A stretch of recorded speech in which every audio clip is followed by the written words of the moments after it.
Yo, what's good? This is Corey, your friendly neighborhood massage technician. And today we're going to go over a self-massage technique that you can use for your spine to help provide some relief for that area of the body, of your back primarily, but generally addressing the spine. So for this particular self-massage technique, as far as equipment that you'll need to go through these techniques, is a foam roller. You can also use a yoga mat for some extra padding on the ground, and it is specifically a smooth foam roller.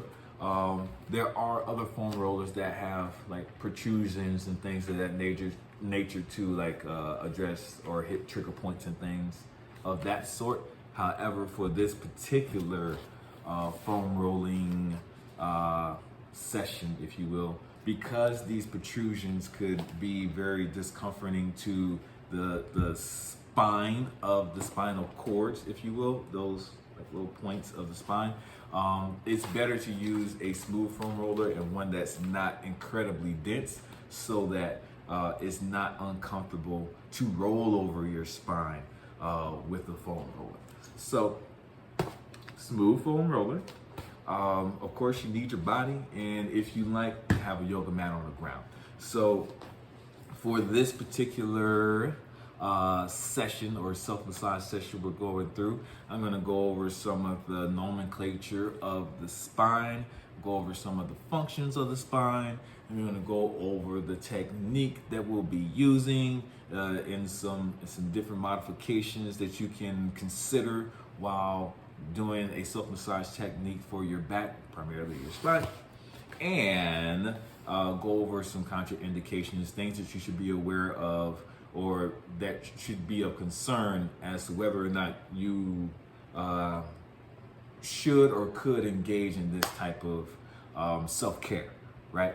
Of course, before anything, consult with your healthcare provider before deciding whether or not it's okay for you to use foam rolling as a self-care technique for your body, your health, your mind, your spirit, and all the other good stuff that we have.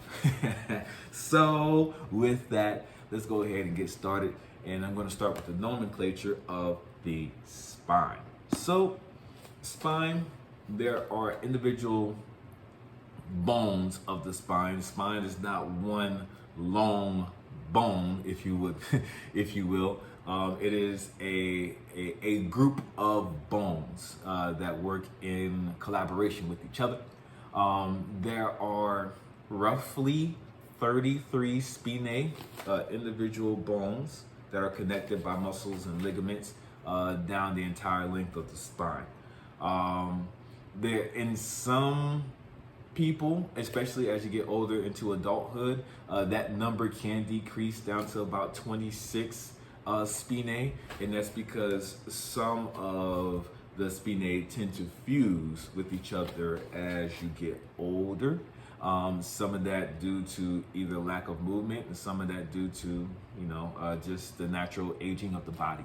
Of course, definitely movement is the cure to keep you in a very young and fit state. So long as you can move, you can prevent such things from happening in your body.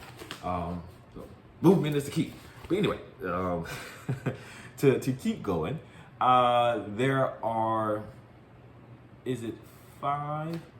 Cervical, thoracic, lumbar, sacrum, coccyx. 5 sections of the spine if you call them groups of the spine. To start, there's the cervical spine. It starts from the top of the head to like the start of where your shoulders are. A good indication of where the cervical spine ends is if you are feeling on the back of your neck, there's a very large protruding spine, if you will, that is very visible to your fingers, and that is where the 7th one is. There are 7 cervical spine running from the top of the head to the the top of the shoulders. Then there is the thoracic spine, which there are 12 spinae in the thoracic spine. And they run from where the top of the shoulders are down to where like the last rib, roughly around the last rib of your rib cage is, right? That's your 12 thoracic spine. Then going from there down to about the top of the hips per se is your lumbar spine, which is kind of, I think it's Greek, I believe, for loin, your loin spine, or should I say sexual organ spine, if you will, in some respects. They run from, like I said, the lower part of, or like the tail end of the ribs to the top of the hips. Then pretty much from the hip to very close to the anus, if you will, is the sacrum, which is kind of a fused bone of sorts. Sacrum from Greek, meaning sacred. It was believed that the sacrum is the house of the soul, which kind of give it its name, the sacred bone, so to speak. And holy grail of sorts is kind of the cup of the spine, either way. And then there's the last other fused bones at the bottom, which is the coccyx, which is representative of a cuckoo bird. It's kind of where it gets its name from. And if you look up the Greek etymology of the word coccyx.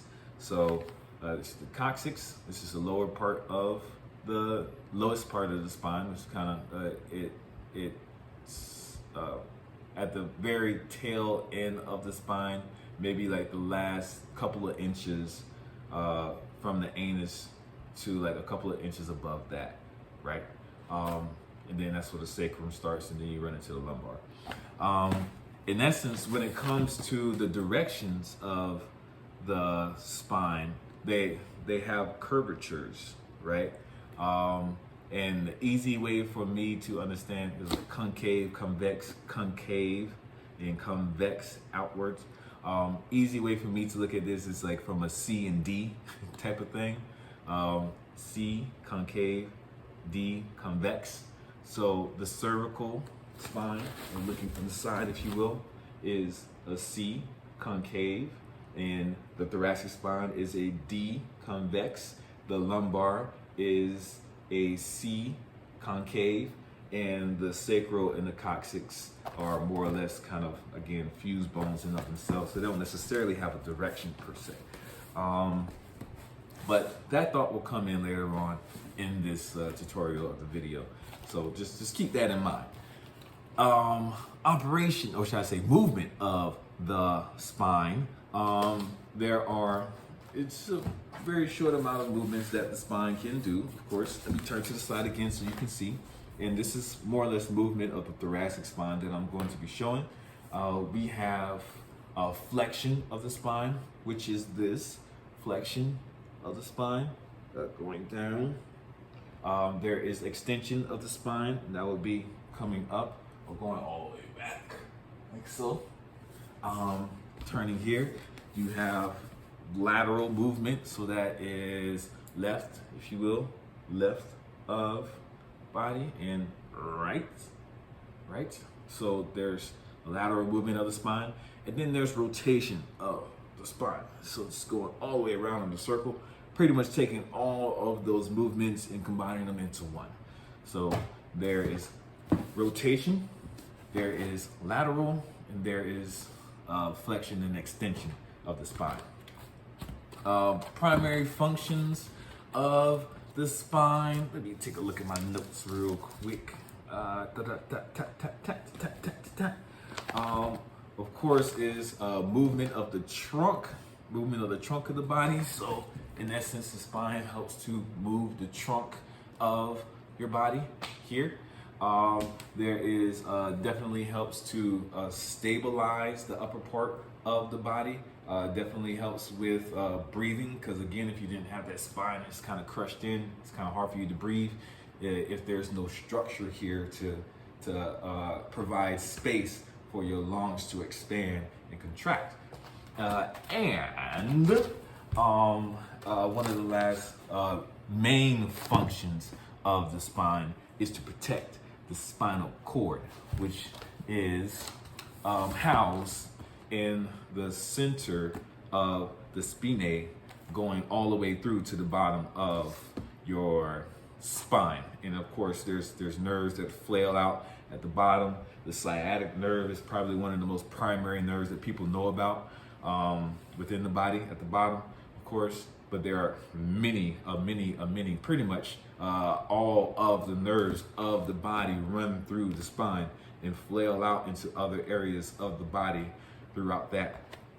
And some of these areas of the body are functioning unconsciously, like your heart, in some respects your lungs, your digestive system.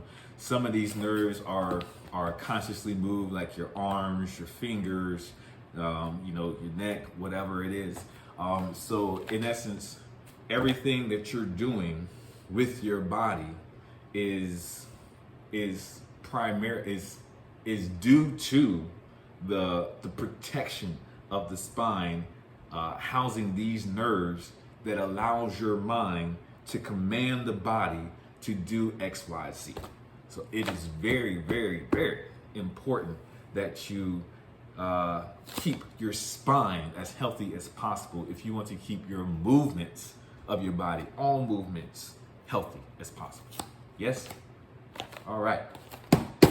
So with that, let's go over some of these techniques. So again, remember when I was bringing up the idea about that concave and convex? You'll see that later on down the line as I start to address some of the thoracic spine movements and stuff like that. Because of that curvature, that convex, the D, if you will, curvature of the thoracic spine, there's a really good stretch that you can get from the thoracic spine by using this and pretty much turning your thoracic spine D into a C, right? Like so. So it stretches out the thoracic spine. So with that, simply put, on the foam roller, it's just very simply just rolling over your spine. There's no I guess challenging movements in regards to that, or should I say complex movements. It's just simply rolling the foam roller over your spine. You can get yourself up into a sit-up position in some respects and use your legs to push your body over the foam roller. This is the general foam rolling of the spine. And you can kind of sit here for a while. There's the muscles that are surrounding the spine, the erector spinae, get some really good relief from just you rolling over your spine from the thoracic all the way down to the lumbar, right? And just getting a good roll in of the spine. There is that. In some respects, when you get to a portion where you can feel like some general tension, you can sit in that area and lay your body down. Again, that kind of dropping into it is some, again, like the thoracic spine is being bent at this point, right? You can use your legs to address some of the side areas of the spine by turning your legs either to the left or to the right. You can hit some of the erector spinae on either or side, and you can roll up a little bit and just kind of, and just kind of roll down the spine and address each area of the spinae in a very slow manner. Yeah, it's like turning your knees. Whew. It does feel good. Some things I like to do on the foam roller that are very helpful in regards to just finding some relief of the body.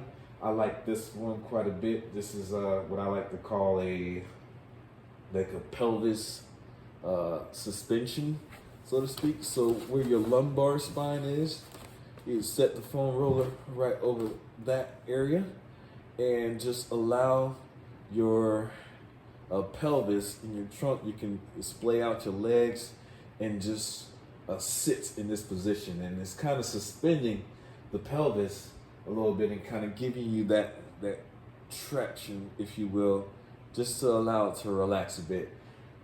So it's a really good stretch. You can kind of sit here for quite some time and just let the bottom area of your spine, or should I say the weight of your pelvis, to stretch the lower lumbar spine. It feels really good just to kind of sit in this and just allow your body to allow gravity to do the work for you. All right, so that is one. As I mentioned earlier about that convex structure of the thoracic spine, as you're getting towards the thoracic area, again, you can use that same stretching technique that I was using at the bottom area of the lumbar spine, and to stretch individually the spinae of the thoracic spine. So as you just lay down, like I feel it, I feel it. As you just lay down, you can feel the stretch in the thoracic spine. And again, you could just sit there and just allow your thoracic spine to feel into that stretch, which feels really good. It really does. And again, just slowly roll up and just feel that one. I just felt that one drop from my pelvis. The pelvis is providing some good weight to stretch into that thoracic spine. It feels so good. And as you roll up, again, you're also, once you get closer to the ribs area, you're getting some good movement out of the ribs, which sometimes, which is usually not addressed as much, but can be very helpful, again, to create some expansion in the rib cage area, which would provide some space for your lungs and all those important areas of the body that are housed within this rib cage, like your heart, your liver, and things of that nature. Your stomach as well, which kind of houses within the rib cage. So, I felt that. I just cracked my spine. Nice. And again, so as you're just going through, you can just roll and stretch the thoracic spine. It's a very good way to end the day after standing up all day or sitting down all day, just to kind of get some good relief in your spine. Because again, the importance of the spine is every movement that you make. So you really need to have some good healthcare practices to ensure that you have very good spinal movement. Very good spinal movement means very good body movement in general. So again, it's like a quick recap. We have just the general roll of the spine. We have stopping in areas and just turning into the spine, kind of getting or addressing the sides of the body, if you will. We have our suspensions that we can use for lumbar or pelvic suspension right here, you use to get some relief in the lower part of the spine. We have our thoracic stretch, where we just lay our body down as much as we can, relaxing into the stretch of the thoracic spine, seeing if we can relax out our pelvis, the top part of our head, and just allow our body just to relax. Relax into this position. It feels really, really good, and you gotta try this out. And that is primarily it, kinfolk. So, real quick on some contraindications, things that you could be aware of. If you have any spinal injuries, this is more than likely a contraindication or concern for rolling over your spine. Any protruding disc or herniated disc or things to that nature would be very very good to avoid these type of exercises. And pretty much that is about it. Of course, check in with your healthcare provider just to ensure that these exercises are okay for you. And I will say that is it for this tutorial of foam rolling of the spine. I'll be back next month for the area of the body that addresses the area that is associated with Virgo in the astrology sign.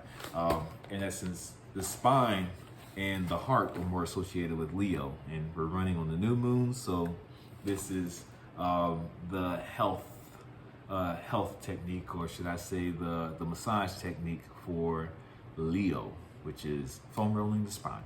So hopefully this provided some good thoughts and techniques that you can take home and use for yourselves. Hopefully they work for you, and hopefully they provide you with the care that you need to do the great things that you do in your life. Okay, so with that, Corey the MT, and I will see you next time.